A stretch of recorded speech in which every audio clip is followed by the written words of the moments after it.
Bonsoir, bonsoir Diagonale, l'actualité internationale du jeu d'échecs. Ce soir avec deux invités de qualité, puisque je reçois pour la deuxième fois José de Souza, ancien champion junior du Portugal. Bonsoir, bonsoir à tous. Et un invité tout à fait exceptionnel ce soir, puisque je reçois un grand maître bulgare. Il s'agit du grand maître international Nicolas Spiridonov. Bonsoir Nicolas. Bonsoir. Peut-être qu'il va nous dire un petit mot en bulgare ou en russe. Ah oui, peut-être un petit bonjour à nos amis qui nous regardent en bulgare ou en russe. En bulgare, en russe, je peux parler, je peux... Oui, peut-être vous pouvez dire un petit bonsoir. En russe. Non. Alors Nicolas, vous êtes grand maître international et vous avez été entraîneur de Vesselin Topalov et aussi de Tien Bacro. Oui, Tien Bacro aussi. Et ça fait combien de temps que vous avez entraîné Avec Bacro, depuis 4 ans. Et avec Topalov, au début de sa carrière. Au début de sa carrière, donc quand il a commencé à faire des tournois en Espagne Non, c'était beaucoup avant. Il était encore enfant. Donc Topalov qui est bulgare d'ailleurs. Ouais. Mais d'ailleurs, c'est pour ça que, parce que Nicolas est avec moi à Caïssa, et c'est pour ça que l'équipe de Caïssa gagne tous les ans, pas tous les ans, mais presque, le championnat jeune, grâce à Nicolas, parce qu'il prépare très bien les jeunes, et donc comme il a préparé Topalov. Donc un grand entraîneur en fait. Voilà. Nous avons ce soir, surtout pour les, je crois, un grand entraîneur, parce qu'il faut rappeler que Vesselin Topalov, donc est maintenant tout meilleur joueur du monde. Ouais. Est tout meilleur joueur du monde, il est dans les 10 premiers joueurs mondiaux. Oui, c'est vrai. Donc alors espérons qu'on ait un joueur de Caïssa qui soit dans les meilleurs joueurs du monde aussi. Ah mais, je crois que là, en tout cas, vous avez ce qu'il faut. Vous avez l'entraîneur. Il y a un jeune là, d'ailleurs, on parle d'actualité, qui vient de finir le tournoi de Massy, qui est à Caïssa, et qui a fini premier français. Et il a 15 ans et c'est un élève de Nicolas. Et il s'appelle Planté, Sébastien Planté. Sébastien Planté, oui. Bon, mais je crois félicitations d'ailleurs. On va peut-être devoir parler du prochain match Kasparov-Planté. Ça va peut-être arriver. Donc l'actualité cette semaine, José, c'est ces fameux tournois allemands. Le tournoi de Francfort que gagne Kasparov et à partir de demain le tournoi de Dortmund. Alors qu'est-ce qu'on peut dire déjà de la prestation de Kasparov à Francfort? On a fait un peu parler, c'est bien, quoi. C'est très fort. J'avais dit que c'était un euphémisme de dire qu'il était très fort et c'est normal. Moi je pense qu'il a gagné le tournoi parce qu'il s'est beaucoup préparé et puis donc il a récolté un peu les fruits de son travail. Donc c'est tout à fait un résultat tout à fait normal. Je ne sais pas ce qu'en pense Nicolas. Qu'est-ce que vous en pensez? Je pense que Kasparov a montré encore une fois sa classe. Et actuellement, il est vraiment le plus fort joueur. Et qu'est-ce que vous pensez vous avez vu le résultat, donc Karpov termine 4e. Qu'est-ce que vous pensez de cette prestation? C'est normal, c'est normal. C'est simplement un manque d'énergie. Karpov n'est plus le même Karpov qui était il y a 20 ans. Donc c'est pour ça qu'il ne faudrait pas lui jeter la pierre, parce que bon, le pauvre, en vieillissant, c'est normal. Il a l'air d'être fatigué. Il laisse peut-être un peu tomber, il arrête un petit peu peut-être les échecs. Hein. Oui, il a l'impression qu'il ne travaille plus comme avant. Il préfère dans les tournois jouer aux cartes, au backgammon. Il est fatigué, en effet. Il ne peut plus être très fort comme avant. Oui, mais son temps est passé. Oui, son temps est passé, mais il reste quand même un des meilleurs joueurs du monde actuellement. Bien sûr. Il vit sur ses acquis, quoi. Ils sont quand même phénoménaux. Donc la nouvelle, en fait, qui n'en est peut-être pas une, alors finalement, puisque effectivement, je crois qu'on est un peu tous d'accord sur le fait que Anatoly Karpov va devoir céder la main, justement, mais pour l'instant, il est encore le champion du monde officiel de la Fédération internationale. Et l'information qui a transparu un petit peu cette semaine, c'est sa présence à Las Vegas qui n'était pas sûre, et une lettre officielle est parue sur le site de la fédération comme quoi finalement il irait quand même jouer ce championnat du monde officiel à Las Vegas. Après des informations, il semblerait qu'il a nié, il a finalement dit que c'est non. L'information n'est pas encore officielle. Vous en pensez quoi encore de ces... Moi je trouve que Karpov c'est quand même un roi de la politique dans le monde des échecs. Hein. Ah oui, oui. On dit cache ses projets. Mais comme aux échecs, hein, il est très prophylactique, donc il prépare bien ses coups, et puis peut-être aussi en politique, on ne sait pas ce qui va devenir. Donc, en tout cas, c'est un coup dans le style de Karpov. Oui, voilà. Un coup positionnel, j'attends. C'est un peu un coup positionnel. Il a fait croire peut-être qu'il y allait, puis quand on lui dit alors c'est que vous y allez, non, non, mais j'attends, je vois ce qui se passe, je ne suis pas sûr que la position soit mûre. Oui, pour attaquer, donc j'attends. Alors que Kasparov, lui à l'inverse, il a rompu les liens et puis maintenant il fait son Alors petit justement, championnat ça des nous pays. ramène justement à Kasparov et ça nous ramène à la partie d'aujourd'hui. Nous allons voir une partie donc, du tournoi de Francfort, donc à gagner Kasparov, contre le numéro 3 mondial, Vladimir Kramnik. Une jolie partie finalement, Oui. on va pouvoir voir cette partie. Alors je vous rappelle que pour suivre avec nous cette partie, vous pouvez aller sur notre applet Java qui est positionné dans la page HTML en cliquant sur le petit bouton où il y a écrit « Jouer ». Vous pouvez aussi charger le fichier des parties pour le voir sur un logiciel qui permet de voir des parties PGN. Un logiciel de ce type-là vous est proposé dans notre page dans la rubrique « Émissions ». Voilà, alors nous allons tout de suite passer à cette partie, voilà, Kasparov donc, contre Kramnik, le numéro 3 mondial.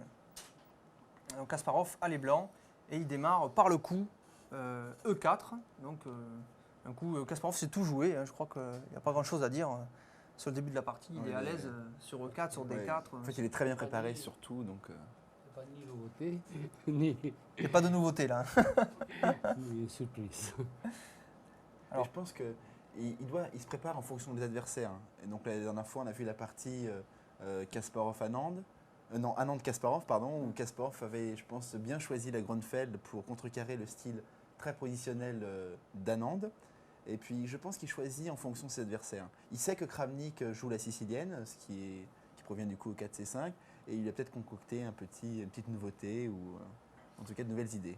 Oui, généralement dit, chaque préparation peut être individuelle, personnelle, adaptée pour l'adversaire et une préparation générale. Donc, l'ouverture, il étudie dans beaucoup de possibilités, mais concrètement, pour son adversaire, Il fait beaucoup donc de psychologie en fait. oui, il doit concrétiser, il y a beaucoup de psychologie. Où Kasparov est très fort. Oui, Kasparov est très fort psychologiquement, pour psychologiquement. déstabiliser son adversaire. À l'époque, très fort était Fischer, psychologiquement. Donc, c'est un peu.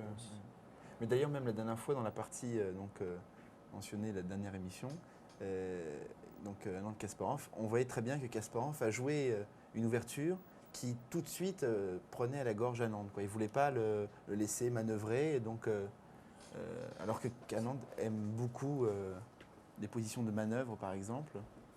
Et donc Kasparov est tout de suite allé attaquer le centre, le déstabiliser. On va voir comment se déroule cette partie, José.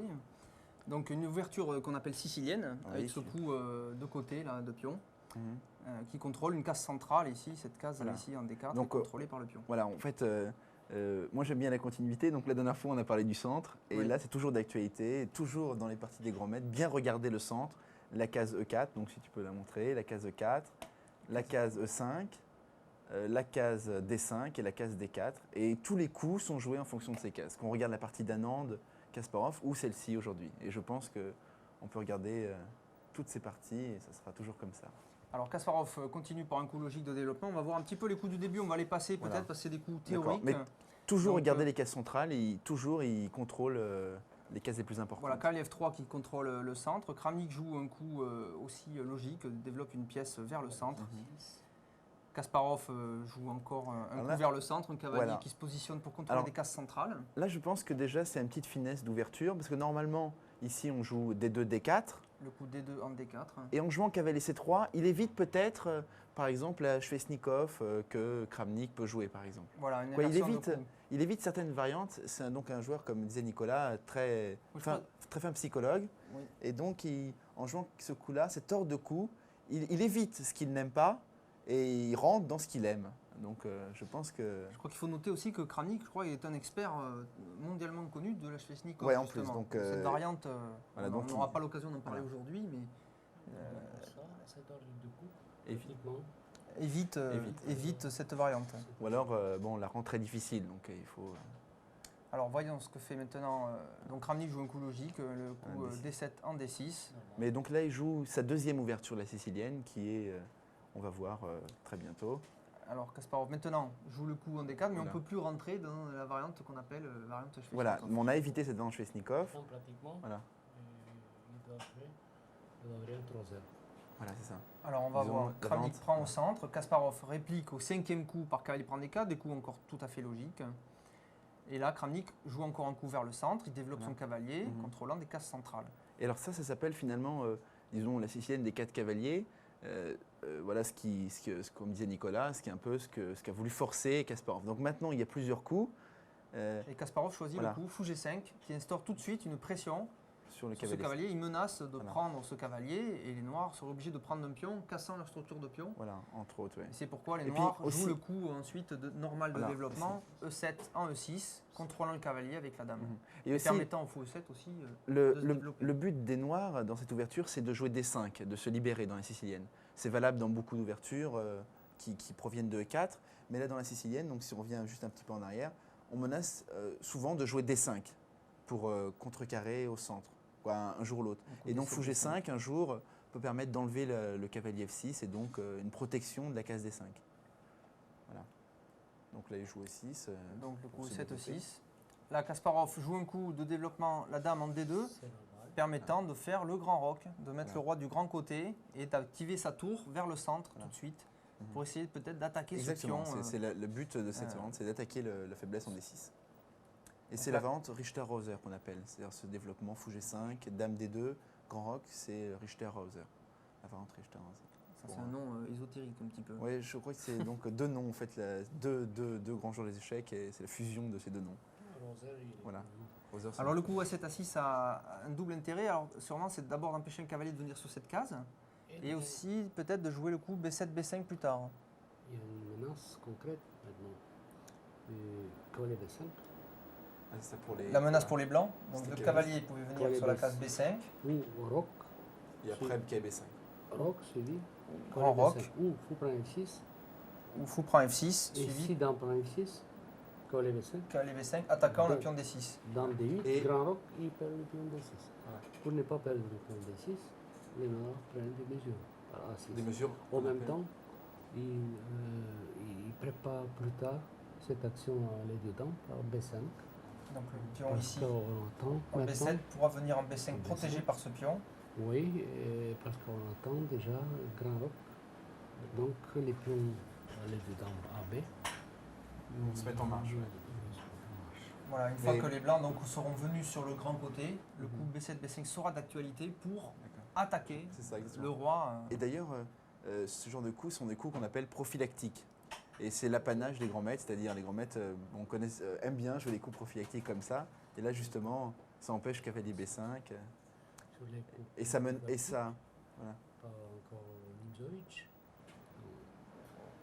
C'est un leader dans le système et grand partisan de cette Prophylaxie. prophylaxie. C'est le grand entraîneur russe, Dvoretsky, Marc Dvoretsky. Il a formé beaucoup de gens joueurs. Comme Yusupov, par exemple. Yusupov, Dolmatov, beaucoup. Donc, il souligne l'importance du coup prophylactique. Donc le coup prophylaxtique A7 A6 empêche les blancs d'avoir des manœuvres sur cette case B5. Et en même temps, à terme, comme disait Nicolas, prépare le contre-jeu sur le roi blanc. Alors voilà, maintenant Kasparov logiquement fait le grand roc. Kramnik maintenant pose la question au fou. En jouant ce Exactement, coup ouais. H7 H6, il demande au fou bon mais maintenant qu'est-ce que tu fais? Est-ce que tu t'échanges contre le cavalier ou est-ce que tu pars? Parce que là, il estime que ce fou le gêne un peu, sûrement, et il a envie de lui dire bon mais choisis ton côté. Voilà. Parce c'est ça, qu'il ne exactement. peut pas développer tranquillement fou E7. Alors si par exemple Kramnik effectivement avait joué le coup fou E7, Après fou prend F6, il doit prendre Le le fou. pion. le fou, alors voilà, c'est-à-dire si après le coup fou prend cavalier, si Voilà. Kramnik avait repris du fou, Maintenant, on fait que cavalier prend Cavalier C6. prend C6 et le pion D6. Voilà, le cavalier ici en D4 aurait pu prendre en C6 et la dame finalement aurait pris le pion D6. Donc il aurait été obligé de prendre du pion, ce qui aurait été Oui, pour dommageable. ça, oui, pour ça, il oblige les blancs de jouer avec le fou et éclaircir la situation. Éclaircir la situation, tout à fait. Encore un coup. Alors, Kasparov choisit de ramener son fou vers le centre. Le défaut du pion H6, c'est que la structure du pion du blanc est un peu Dommagé. dommagée, oui. Ça donne souvent une. Normalement, par exemple, si le pion se trouve en H7, et les blancs aussi commencent à attaquer le roi, les deux rois, mais ils ne peuvent pas ouvrir un coulon. Ils ne peuvent pas ouvrir le jeu. G5, les structures F7, G7, H7, Il n'y a pas de. pas de faiblesse, et il est difficile d'ouvrir un coulon pour les tours. Alors qu'avec Mais le coup H6, après H6, le pion G, dès qu'il. G5. Ça s'appelle d'ailleurs le coup du bélier, c'est-à-dire il joue H6, donc il fait une faiblesse et maintenant on envoie le bélier, G4, G5. G4, G5 attaquant le Voilà. cavalier et le pion. Et on ouvre les portes finalement. Finalement, un coulon pour les tours. voilà, soit les noirs prennent, soit les blancs, mais du coup la colonne Voilà, G est ouverte. Et donc pour c'était une- la poussée du bélier. Donc Donc c'est le désavantage, donc, comme le disait c'est un peu- Nicolas, le désavantage de ce coup. Un petit désavantage. Alors maintenant, Kramnik choisit de développer maintenant son fou, qui était encore sur sa case de départ, sur la case D7. Alors l'avantage, c'est que ça contrôle aussi le cavalier, sûrement, et permet de jouer le coup B7, B5, Ouais, c'est une des. qui pour l'instant était impossible, parce que le cavalier était en prise avec le cavalier en D4. Donc B7, B5, et peut-être B4 après, pour créer des problèmes. Ou attaquer le pion A4, déjà, c'est En fait, les noirs réagissent tout de suite, cherchent tout de suite à avoir du contre-jeu. Plutôt que. Mais l'autre variante fou E7 est aussi possible, c'est-à-dire le développement du fou en E7 est une autre variante. Le fou ici aurait pu aussi venir en E7, une possibilité. Même cavalier prend D4 également possible. Il est intéressant que, comme règle, habituellement, l'attaque blanche sur les du roi est plus rapide. Pour ça, les noirs ne font pas tout de suite rock. Ils cherchent tout de suite à Ils agir. cherchent tout de suite de gagner l'initiative et d'organiser une contre-attaque à l'aide du roi. Mais ça fait un retard du développement Du roi du noir. roi, du et roi. le roi reste exposé. Le roi reste au centre Ça, et ça les, qui oui. souvent, c'est fatal. Les conséquences sont fatales. On va voir d'ailleurs. Mais, et je dois à propos de ça dire que Nicolas, chaque fois qu'on joue par équipe, me dit le contre-jeu, c'est la chose la plus importante. Alors il faut tout de suite agir, tout de suite chercher le contre-jeu et ne pas le laisser étouffer. Parce que là, donc on voit que, comme on a dit, il y avait le coup du bélier, G4, G5. Et donc pour prévenir cette action, tout de suite, on initie le contre-jeu. Alors on va voir ce qui se passe. Alors Kasparov solidifie son centre avec Voilà. ce coup F2, F3 et ça permet aussi de jouer le coup prépare G4. le coup du bélier. Quoi, G4. C'est un double avantage ce coup, il contrôle à la fois le pion et permet éventuellement effectivement le coup G4 et G5 qui ouvrirait la position. du roi. Et ça, effectivement, ça doit empêcher les noirs de se dire je vais faire le petit roc, ils vont attendre un peu. Voilà. Bon, là Kramnik lance tout de suite sa contre-attaque. Exactement. Maintenant lui-même sur le roi adverse avec ce Et- coup B5 menaçant sûrement de faire des coups comme B4 et essayer de créer Alors, des menaces dans le camp adverse. Juste comme précision, F3 était aussi un petit coup prophylactique parce qu'il aurait pu essayer de jouer H3 à G4, mais il a joué F3 pour, disons, solidifier le contrôle de E4. Parce Ouais, que la case E4 E4 était aussi. une case très sensible, et en jouant F3, B5, Après B5, B4, voilà, on attaquait tout de suite le pion E4. voilà, le cavalier aurait dû bouger et le pion E4 aurait été en donc on prise. voit encore, disons, la prophylaxie est un thème très important. On défend et en même temps on permet d'attaquer. Donc ça F3 défend E4 permet- et permet G4. prépare aussi le Voilà, pion G4, ouais, exactement. Le pion G sera Voilà. protégé. Donc un coup à multiples Voilà. avantages. Mais en prophylactie, Donc attaque et maintenant, défense. après, Kasparov choisit d'échanger ce cavalier en C6. Mhm. Kramnik, évidemment, le reprend avec le fou.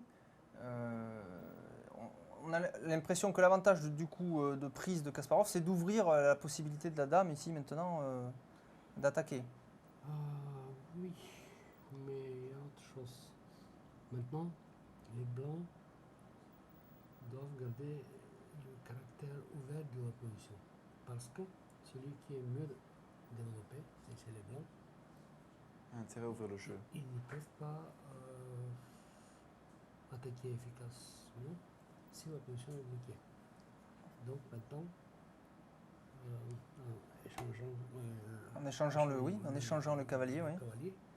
Déjà, nous, la colonne D, Cette colonne ici. semi-ouverte, on attaque directement sur la colonne D et on verra plus tard comment il va profiter de cet avantage. D'ailleurs, si je fais une petite digression avec la partie qui a été présentée dans l'édition espagnole, donc je vous invite à regarder, qui était donc Kasparov-Karpov. À un moment, Kasparov joue un coup très élégant, E4, qui ouvre la position justement parce qu'il a un avantage de développement, il a la paire de fous, il a une position supérieure, et il joue E4 pour ouvrir la position justement. Donc là, pareil, comme dit Nicolas, il garde le caractère ouvert pour profiter de son avantage. De développement. De développement, voilà. Alors là, maintenant, il joue le coup. Ce cavalier qui finalement était sous la menace du pion ici, Oui. il pouvait attaquer, il le recycle sur cette case pour venir au centre, probablement. Sur Comprendre même pourquoi il a pris un C6. Maintenant, le fou en C6 est en l'air et il menace cavalier D4. cavalier en Donc, D4. ça sera un gain de temps en attaquant le fou. Voilà, le fou Et sera ça attaqué centralise et le cavalier à D4 comme le cavalier sera mieux placé en D4 qu'il ne l'était en C3. ou D4. Il contrôle le centre. Les dans les cavaliers quatre. sont forts au centre. Et d'ailleurs, pour reprendre une référence à Nimzowitsch, je crois, disait le centre peut être contrôlé par les pions ou par les pièces. Donc on peut mettre soit un cavalier en D4, soit un pion. Du moment que les pièces sont au centre, elles ont le maximum de rayonnement. Et d'ailleurs, la dernière fois, la partie Anand de Kasparov l'avait vu, quand Anand met le cavalier sur la bande, eh bien, il perd très rapidement. Donc il faut mettre les cavaliers dans les cases centrales. Pour avoir un maximum d'énergie. Voilà, exactement. Comme Tarajdi, Ouais. grande honte Oui, des cavaliers sur la bande. pour le joueur qui possède un cavalier sur la bande. Sur la bande. Ouais. Il disait même le cavalier sur la bande, la partie est perdue. Tarrasch, c'est un joueur du début du Voilà, siècle. Hein. qui est un joueur allemand, Allemand, qui a aussi Fondateur, fondateur. fondateur de théorie moderne.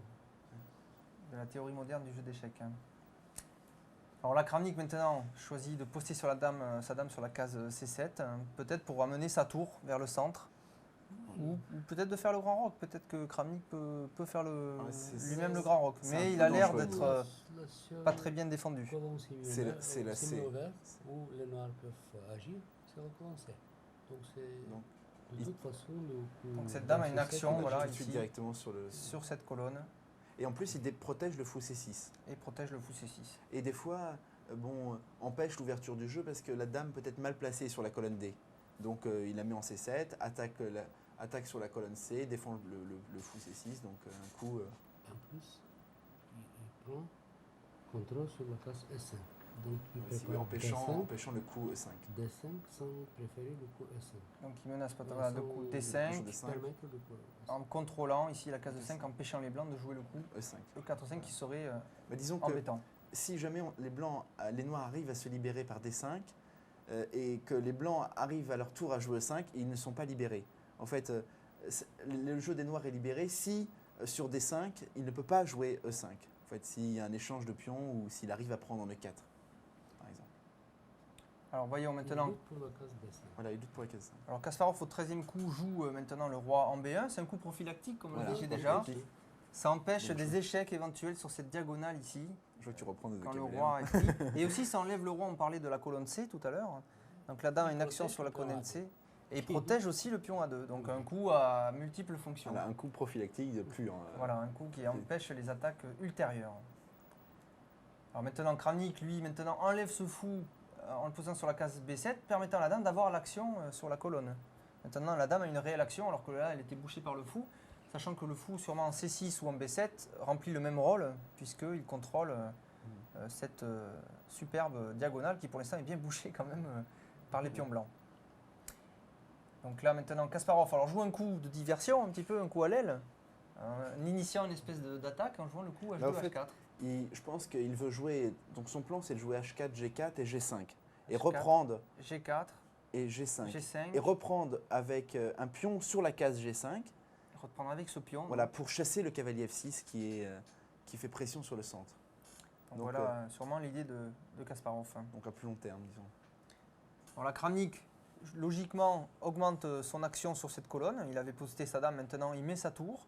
Et tout de suite, on voit pas que par exemple, si la dame venait sur la case D4, eh bien, les noirs pourraient prendre le pion C2 avec échec, Bon, ce qui serait très embêtant. Voilà, très embêtant.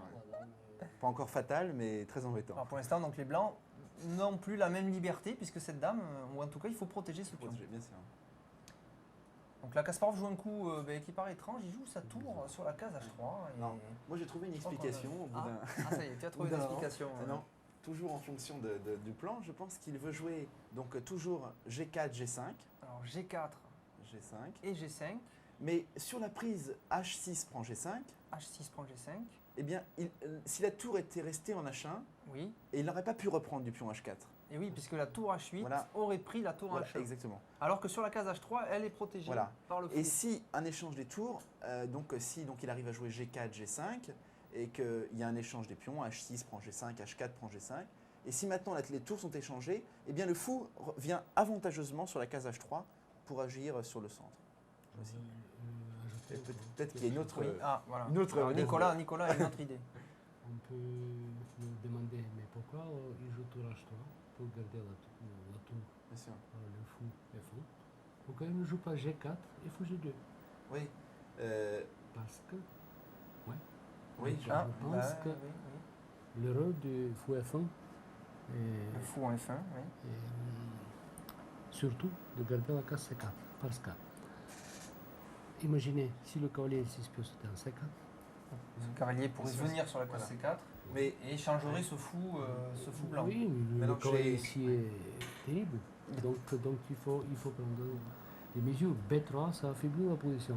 Mais le fou qui se trouve ici, il peut prendre la C4. Donc le fou ne quitte pas la Donc diagonale. un double rôle G4, pour le fou alors. Le fou G2, ça, oui. On disait tout à l'heure le pion F3 a un double rôle sur G4 et sur E4. Et là le fou a un double rôle parce qu'il protège la case C4 et éventuellement la tour H3 dans la variante. Pratiquement, Non, les moi, Noirs ne peuvent pas organiser un contre-jeu ici sans utiliser la case C4. Alors j'ai juste une petite remarque. Pardon. Je vais contredire mon grand professeur. Oui. Et c'est que quand le fou va venir en H3, après, les blancs pourront jouer G5, G6 et puis, disons, attaquer le pion E6. Donc concrètement, alors que sur G4 tout de suite, peut-être qu'il y a D5 et le pion F3 n'est pas protégé. Et là, avec la tour en H3, je protège le pion F3 également. Donc peut-être que sur Donc, G4, peut-être une réaction centrale par D5. Et... Donc finalement c'est pas un coup si curieux que ça. Moi j'aime bien ce coup tour H3, mais peut-être qu'on en reparlera en antenne plus tard. C'est bizarre, mais Alors là, bizarre. Kramnik choisit de bloquer la possibilité des noirs finalement de faire ce plan, Ouais, des G2, blancs, G4, ouais. en jouant le coup H6 en H5. Voilà. Mais moi je serais tenté de dire que ce faisant, il affaiblit peut-être sa case ici c'est en gravement- G5. Gravement affaibli. La C'est case gravement C5. affaibli, puisque le fou peut y aller maintenant alors qu'il ne pouvait plus tout à l'heure. N'importe quelle pièce. Ou un cavalier, ou, pièce, voilà. oui. Ouais. Un cavalier, un fou, même la dame, plus tard, tout. Donc c'est une case Mais- sensible. C'est Mais comme peut-être ça. que là maintenant, il n'arrivait pas à initier trop de contre-jeux, assez de contre-jeux pour maintenir l'activité de roi, et qu'il doit parer les menaces de l'aile roi. C'est-à-dire il doit parer G4, G5. Tout à l'heure, on avait dit que bon, il n'était pas obligé de s'occuper de l'aile roi, il pouvait contre-attaquer au centre et aile dame. Et maintenant, il est peut-être obligé de prendre des mesures. Voilà, donc de jouer H5 pour empêcher G4. Alors voilà maintenant ce que fait Kasparov. Alors maintenant il positionne son cavalier au centre. On avait dit tout à l'heure que c'était sa possibilité. Donc maintenant ce cavalier est bien positionné au centre. La Kramnik joue le coup, c'est un peu dans l'idée de ce que disait Nicolas tout à l'heure, c'est-à-dire cette fameuse case C4. est très importante. Ça. Ce cavalier finalement, il saute sur la case D7 pour venir sûrement en E5 Ou B6. ou B6. Et après, hop, sauter sur la case de C4 et proposer peut-être de s'échanger contre ce fou. En tout cas, peut-être une position plus active en tout cas que sur la case F6. Alors là, Kasparov choisit d'envahir finalement cette case faible. On avait dit que c'était une case Oui, faible. voilà. Cette case G5, finalement, il choisit de poster son fou sur cette case. Alors, est-ce qu'il y a une idée je pense que l'idée, c'est précise d'empêcher- tout de suite D'empêcher le Après, oui, développement des noirs. Et obliger les noirs de chercher l'autre. Alors, si les noirs jouaient le coup fou E7, les blancs pourraient le prendre, Voilà. Oui, il empêchant joue. le roc. Voilà. Empêchant le roc, par exemple, affaiblissant le pion D6, affaiblissant l'aile dame. Par exemple, je peux peut-être jouer dame G5 échec ou des choses comme ça. Donc, Et un fou bien maintenant, placé si qui le- contrôle les cases dans le Voilà. camp adverse. Et qui empêche le développement. Alors, Nicolas, Si le fou est fit, ne peut pas développer. Ensemble avec la tour A8, il chute, reste ouais. très Ah, passif. voilà, cette tour-là ne joue pas finalement. C'est-à-dire le désavantage pour les noirs, c'est que si ce fou ne n'arrive pas à sortir, cette tour n'a Aussi. pas de jeu, alors que Voilà, les blancs d'accord. vont jouer avec une tour plus active. Et aussi, autre chose, le roi reste en E8. Et ça, c'est Nicolas l'a souligné. Les Noirs ont initié un contre-jeu à la dame, mais ils ont laissé leur roi en E8. Et là, le roi est dans une petite cage. Hein, parce qu'il n'y a plus beaucoup de cases. Hein. Et surtout, cette tour effectivement ne joue Ne joue pas. pas, non, en C'est plus, quand même ouais. une pièce, C'est quand même une pièce très qui importante. n'est pas en jeu. Oui, parce que Euh, son abri est très fragile. Voilà, si Kasparov lui arrive à activer cette tour, qui pour l'instant ne joue pas trop non plus, Ouais. mais s'il arrive à l'activer, il va avoir potentiellement une tour de plus finalement. On peut se demander si cavalier D7 était le bon moment. Peut-être qu'il fallait jouer fou E7 et continuer le développement. Mais bon, c'est un coup, c'est une proposition. Disons. Alors on voit maintenant, alors Kramnik G6. essaie de trouver une autre idée en jouant le coup G7, G6, peut-être pour mettre son fou sur la case Oui, mais G7. pion D6. Le pion D6 serait faible. Mais c'est la seule et unique façon de développer son fou Oui, pour l'instant. Donc il n'a pas le choix. Pratiquement, Il n'a pas le choix. il affaiblit encore la case F6. Alors cette case maintenant, fait Oui. remarquer Nicolas, cette case en F6 maintenant est faible, elle est plus protégée par un pion. Toutes les cases noires. Donc sont- si ce cavalier bouge, par exemple, on peut imaginer le coup fou F6 qui oblige la tour à bouger, et ça y est, les noirs ne peuvent plus roquer, et une position très affaiblie. De toute façon, le roi est jugé déjà. Il est condamné à rester au centre. Là, le roi maintenant est condamné à rester ici, et si les blancs arrivent à percer le mur ici des pions adverses, ils vont réussir à monter une attaque. Bon, là, Kasparov, ça y est, maintenant que... En fait, les menaces de Kasparov ont obligé Kramnik À finalement, s'affaiblir. à s'affaiblir. Et maintenant, il revient. Et il maintenant, cette tour revient. réactive sa tour. Voilà. Et il va sûrement bouger ce fou, Voilà, et pour, après positionner sa tour vers le centre. exactement. Donc c'est une partie très stratégique, on voit bien, parce qu'il joue tour H3, menace, hop, il affaiblit le camp des noirs et puis Et il maintenant, revient. il revient en jeu. Disons que la tour H3 accomplit son action. Alors là, Kramnik choisit ce moment-là pour essayer de se libérer. Avec le coup D5, finalement, il enlève cette faiblesse potentielle du pion D6 et menace des échanges au centre. Alors mais là, Nicolas a une très belle théorie, parce qu'il dit que lorsque la position n'est pas mûre, il ne faut pas l'ouvrir. Et là, il semblerait que les blancs soient mieux, parce que le roi est au centre, le roi noir est au centre, les noirs ne sont pas développés, et Kramnik ouvre. Donc c'est un petit peu contre le cours du jeu, je pense. Oui, c'est-à-dire alors, ce qu'on appelle ouvrir, peut-être on va rappeler Voilà. le concept, c'est-à-dire qu'il propose aux blancs de faire un échange Voilà. au centre, mais ça ouvre tout de suite Des colonnes. des et ça. colonnes ici pour les tours. C'est-à-dire Alors, qu'une tour après voilà. pourra venir Mhm. créant des menaces sur le roi adverse, ce qu'on appelle Voilà. donc ouvrir le jeu, permettre aux pièces lourdes de rentrer en dedans. jeu. Mais on dirait pourtant que c'est un coup qui libère les noirs, puisque après D6, D5, les noirs vont avoir un peu plus d'espace. Mais peut-être qu'il fallait plutôt jouer plus passivement et puis essayer de tenir. Je ne sais pas, je n'ai pas de bons conseils, mais Je peux demander une autre chose. Pourquoi les noirs devaient faire le coup G6 et pas tout de suite D5? peut-être aussi, oui, parce que Au ça fait moment bien, où bien sûr. tout était encore H3. Ouais, c'est vrai. Et puis tout de suite développer le fou F8 en C5 par exemple. Oui, donc c'est peut-être une erreur de la part de Kramnik. Je sais pas si. Je crois que c'est pas. c'est Donc pas il mélange possible. peut-être Il plusieurs aurait dû- idées. Voilà, il aurait peut-être dû jouer d'abord le coup D5 avant d'avoir affaibli sa position de ce côté-là. Peut-être, ouais. Et ça aurait peut-être été moins dommageable que dans cette position-là. On peut noter que tous les pions noirs sont sur case blanche.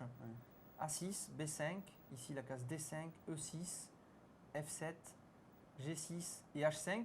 Ça veut dire que les noirs sont potentiellement ce qu'on appelle faibles sur les cases noires, Voilà. justement. Et si les blancs arrivent à échanger les fous de case noire, c'est une très bonne opération puisque les cases Voilà, noires. le seul défenseur pour les noirs, c'est le fou, Exactement. ici, qui contrôle les cases noires. Ouais. Donc il doit faut qu'il fasse très regarder attention. à tous les prix.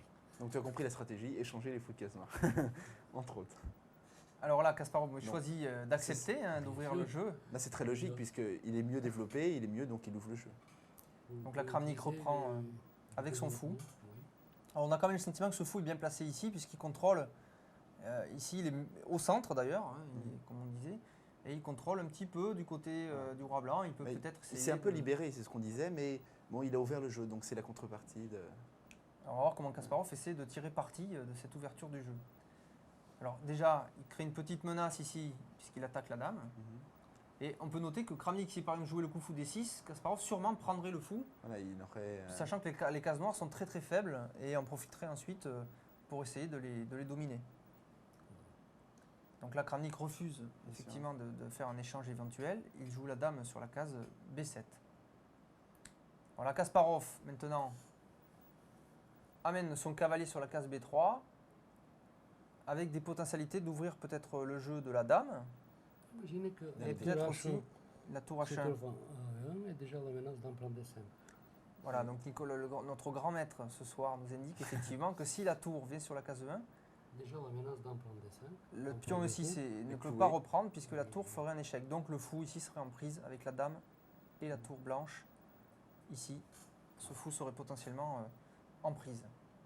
Et aussi, oui, Et aussi, alors, on peut noter que ce cavalier peut peut-être aussi sauter sur la case A5, Oui. créant des menaces sur la en fait, dame il empêche aussi le contre-jeu qui un peuvent peu. être embêtantes. Il empêche peut-être le contre-jeu un peu des noirs, etc. Oui, les noirs auraient intérêt à jouer le coup A5 puis A4 pour peut-être, essayer oui, d'attaquer aussi. le roc, mais pour l'instant, Par exemple, juste c'est vraiment avant, bien contrôlé par les blancs. quand le cavalier était en D4, donc si on peut revenir, les noirs menaçaient de jouer à 5, puisque sur dame prend un 5, tour à 8, et déjà on pouvait se venger sur le pion E2. Ah voilà, une idée de Nicolas, de José, pardon.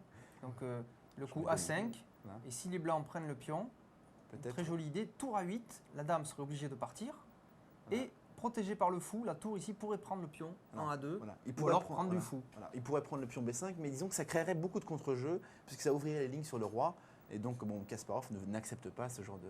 Il ne veut pas accepter. Donc en fait, en jouant ce coup cavalier en B3, à la fois il active la dame sur sa Voilà. colonne ici ouverte, il fait un coup prophylactique, et il empêchant. contrôle la case 5 Voilà. avec la cavalier et la dame qui empêche la manœuvre que tu as citée. Voilà, je pense. Alors là, maintenant, Kramnik positionne son fou finalement, c'est une jolie diagonale ici, parce qu'il contrôle une diagonale très très longue. Maintenant, s'il arrive de faire grand roc, Ou petit roc, oui. petit roc, sa position est bonne. Et très bonne. Ouais, très bonne. Très bonne. Mais justement, normalement, Kasparov doit l'empêcher, donc je pense que. Alors Kasparov coup joue fort. maintenant voilà, le coup qui paraît logique, le coup qu'il ne faut pas rater en fait dans cette Oui. position. Parce que sinon, l'avantage peut passer d'un camp à l'autre. Alors le coup fou D6 c'est très intéressant parce qu'il empêche les noirs de faire le petit roc puisque le roi passerait sur une case où il sera en échec, donc c'est interdit. C'est le désavantage du coup fou G7. Il a Voilà. permis aux blancs d'envahir les cases noires de ce Voilà. côté-là. Ça, bon, voilà, il s'est. Là, en fait, Kasparov a joué un peu au chat à la souris. Il a joué fou G5 empêchant fou E7. Bon, il s'est remis en F4. Maintenant, fou G7, fou D6.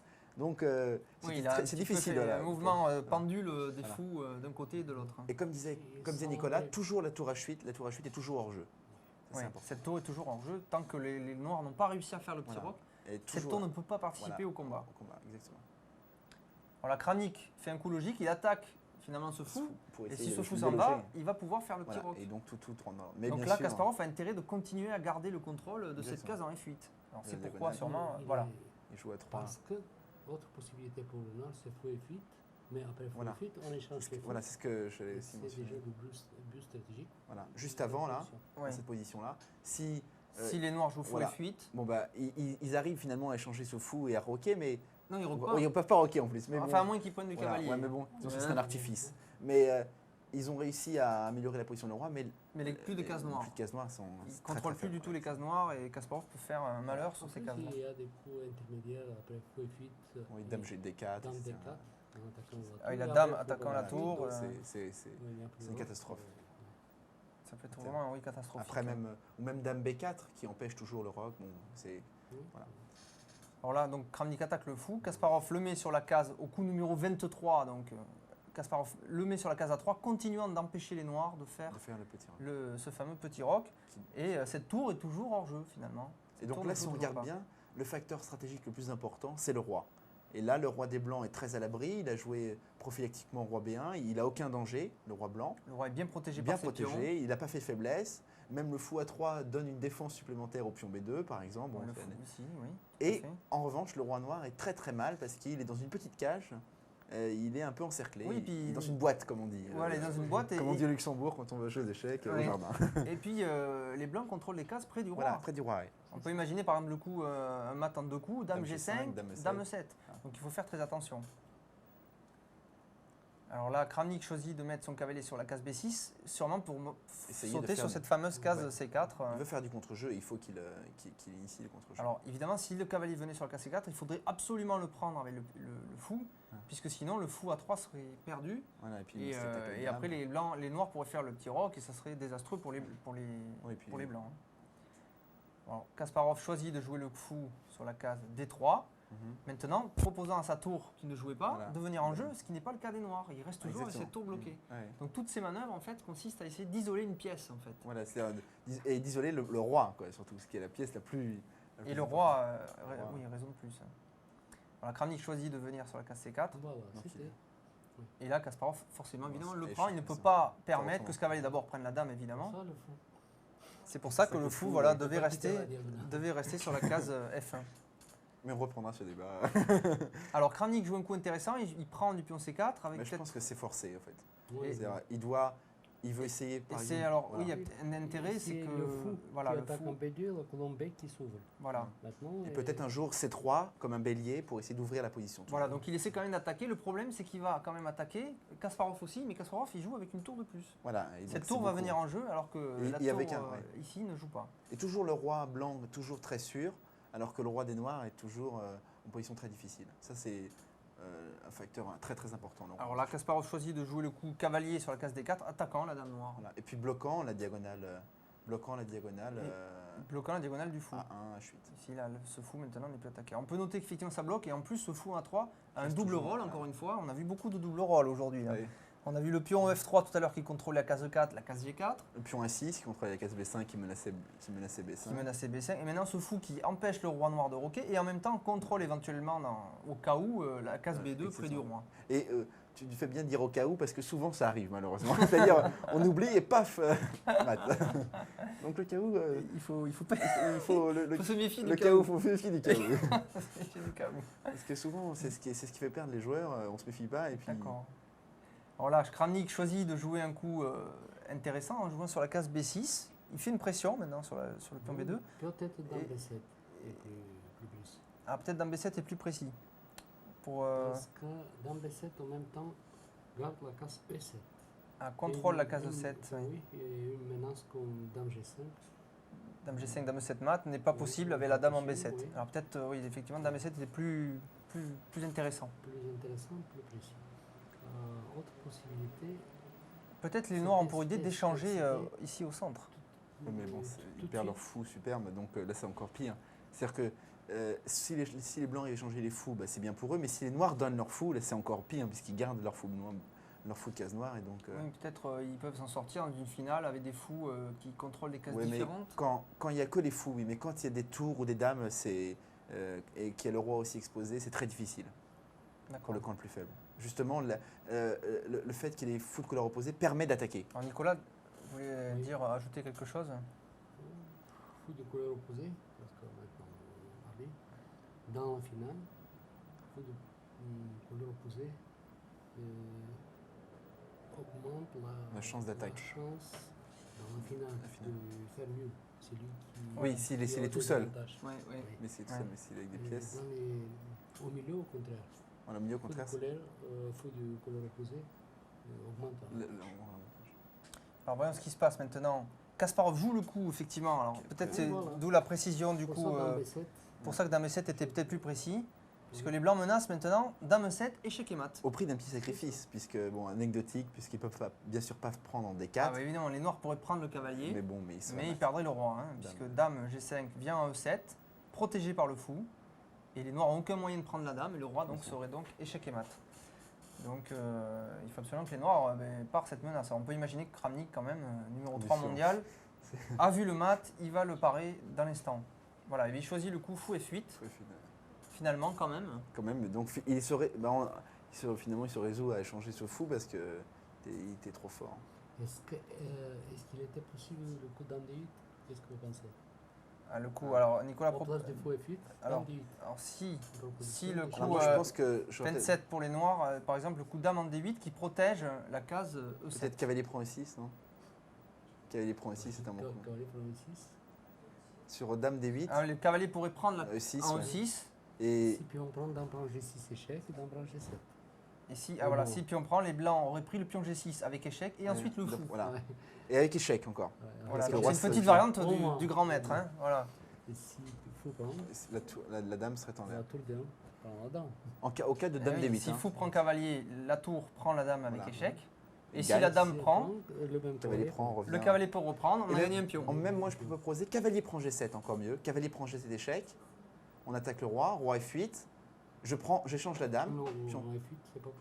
Non mais je fais cavalier. Oui, en plus. Bon, on va, Bon, on va, Bon, on va mais peut-être arrêter. Cavalier prend G7 est encore meilleur. On va arrêter sur les possibilités. En tout cas, dame Oui. G8 semble un mauvais coup de défense. Très donc, mauvais coup. Fou F8 est peut-être un Voilà. des Le rares seul coups coup. possibles. Oui. On peut noter peut-être sur dame D7, B7, Dans B7, si la dame était en B7, on peut peut-être Kasparov tout simplement aurait joué le coup tour E1 et Peut-être avec des même menaces. aussi, ouais. Peut-être même aussi cavalier F5, peut-être aussi. Bon, Cavalier F5 est un très bon coup sur dame B7. on va voir ce qui se passe sur la suite des coups. Mais Et on je va voir pense ce que que, là, ce oui. que les joueurs ont choisi.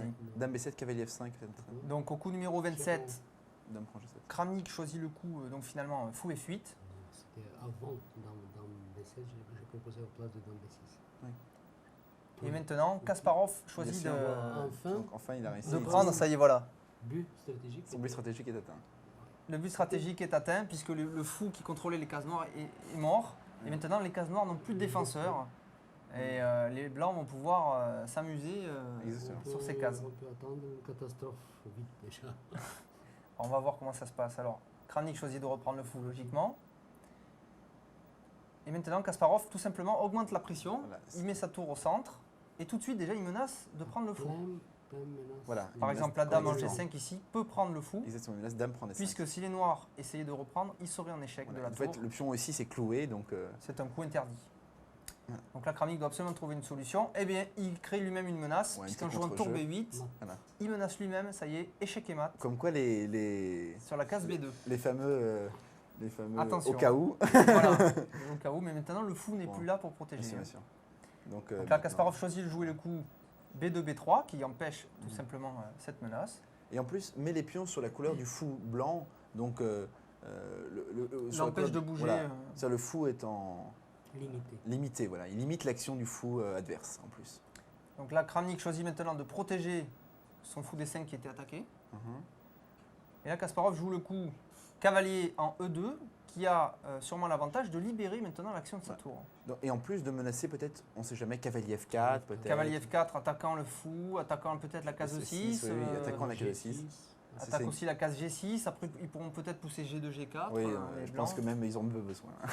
Alors là, Kramnik choisit le coup, il prend d'abord Ouais, sur la case voilà, B3, il essaie menaçant lui-même des échecs dangereux. Là, Kasparov tout simplement choisit de reprendre du pion. Alors, notez que fou prend B3 ici n'est pas possible. Alors le sacrifice de fou, fou prend B3, Pour essayer d'ouvrir la position du roi n'est pas possible parce que je fais tour prend D8. tour prend avec échec. Voilà. La prend dame D8. B8 reprend. Dame On prend échange D8, ensuite échec. les dames. Voilà. Avec échec, il faut Exactement, répondre. toujours avec Et échec. ensuite, on reprend le fou. Et puis On après, a gagné une pièce. Une belle pièce.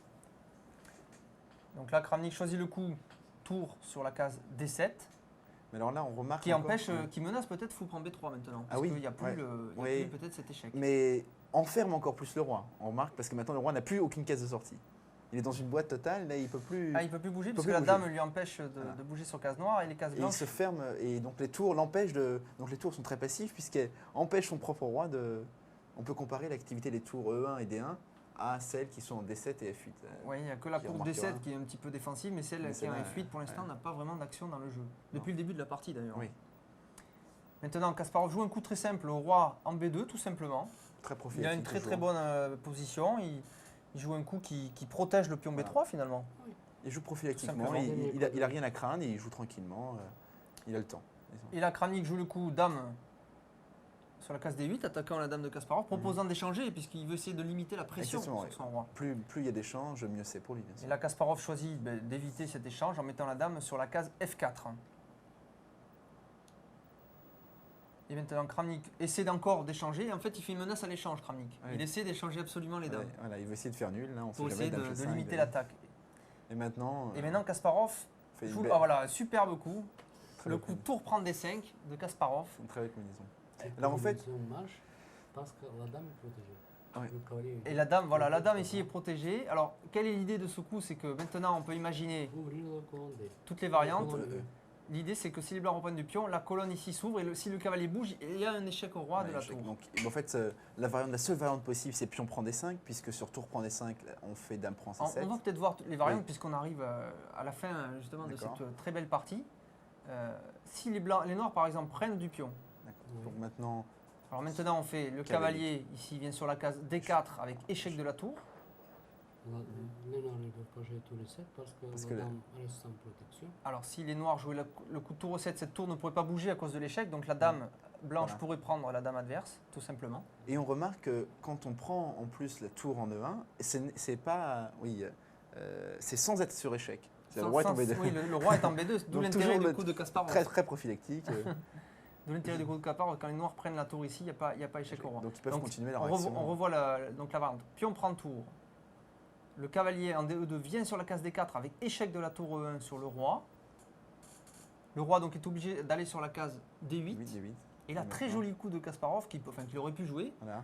C'est le cavalier vient sur la case E6, ici avec un échec sur le roi et attaquant la dame. Et la tour en est fuite aussi, hein, pauvre malheureuse. Et la tour est fuite. Alors il reste au noir, le seul coup pour éviter de perdre la dame, par le cavalier qui attaque la dame, de prendre avec le pion. On est Et maintenant la dame F4 prend la tour et fuite Et avec maintenant. échec et mat. Donc C'est c'est dommage, pas possible c'est pour plus les facile. noirs de prendre avec le pion. Alors maintenant un autre coup possible. Pour les noirs, ça serait de dire je prends la tour avec la tour. Mais tout simplement, La dame serait en prise. la dame serait en prise. Troisième possibilité. Troisième possibilité. Échanger les dents. Kramnik échange les dames. Voilà. Ah, et après il va se dire après je vais pouvoir prendre la tour. Ouais, mais maintenant, Mais on prend tout simplement du cavalier. On ne peut pas prendre la tour du pion puisque la tour ici cloue protège. le pion E6. Et la tour blanche est protégée par le cavalier. Donc en cas d'échange, le cavalier reprend et D'accord. les blancs restent avec une pièce de plus et un gain facile pour Mais Kasparov. disons, cette combinaison est très jolie, mais elle n'est pas du tout, elle n'est pas surprenante parce que Oui. dans la mesure où le roi de Kramnik est tellement faible, ou dans la mesure où les tours étaient tellement passives, La position est mûre pour la position était mûre, voilà, exactement. Il était temps de chercher quelque chose. Alors Kramnik choisit le coup pion prend tour D5. Mhm. Et là, Attends, Kasparov joue la variante qu'on a vue, cavalier D4, échec. Et là, Et Kramnik puis, comprend, ça y est, et il a bon. vu. S'il fait tour E7, il perd la dame avec dame prend C7. La tour ne Voilà. peut pas reprendre à cause de l'échec de la tour. S'il joue le roi en D8, le cavalier vient sur la case E6 avec échec au roi, attaquant la dame. Donc il faut prendre du pion ce cavalier. Mhm. Et dans ce cas-là, Dame prend on F8, est échec ça. et mat avec la tour. Ouais. Donc là, ça y est, Kramnik a compris. Et là, voilà. Et Je pense que il peut-être- abandonne, il doit serrer la main de Ouais. Kasparov. Peut-être que Kasparov a joué ce truc-là avec l'idée de faire ce piège déjà. Il a joué dame D8, dame F4, dame C7, et je pense qu'il avait vu ce piège un peu avant, Bien sûr. parce que connaissant sa classe. Il est très fort. Il est quand même très fort pour placer une combinaison comme ça au numéro 3 mondial. Ouais. Faut quand même, faut pas craquer quoi. Et là, il faut faire quelqu'un. Voilà, je crois qu'on arrive à la fin de cette partie. Merci de nous avoir invités. Je hein. crois qu'on arrive à C'était- une fin C'était une très jolie partie. Oui. Je vous remercie, grand maître, d'être venu. Donc, il faut rappeler quand même, on a la chance aujourd'hui d'avoir eu des analyses de l'ancien entraîneur de Vesseline Topalov et aussi d'Étienne Bacro, qui est notre grand espoir national. Voilà, donc Nicolas Spiridonov, merci d'être venu nous voir ce soir. Voilà. Donc, José, Ah bah, une prochaine, on Merci espère. aussi on pour verra. l'invitation. C'était agréable pour moi aussi.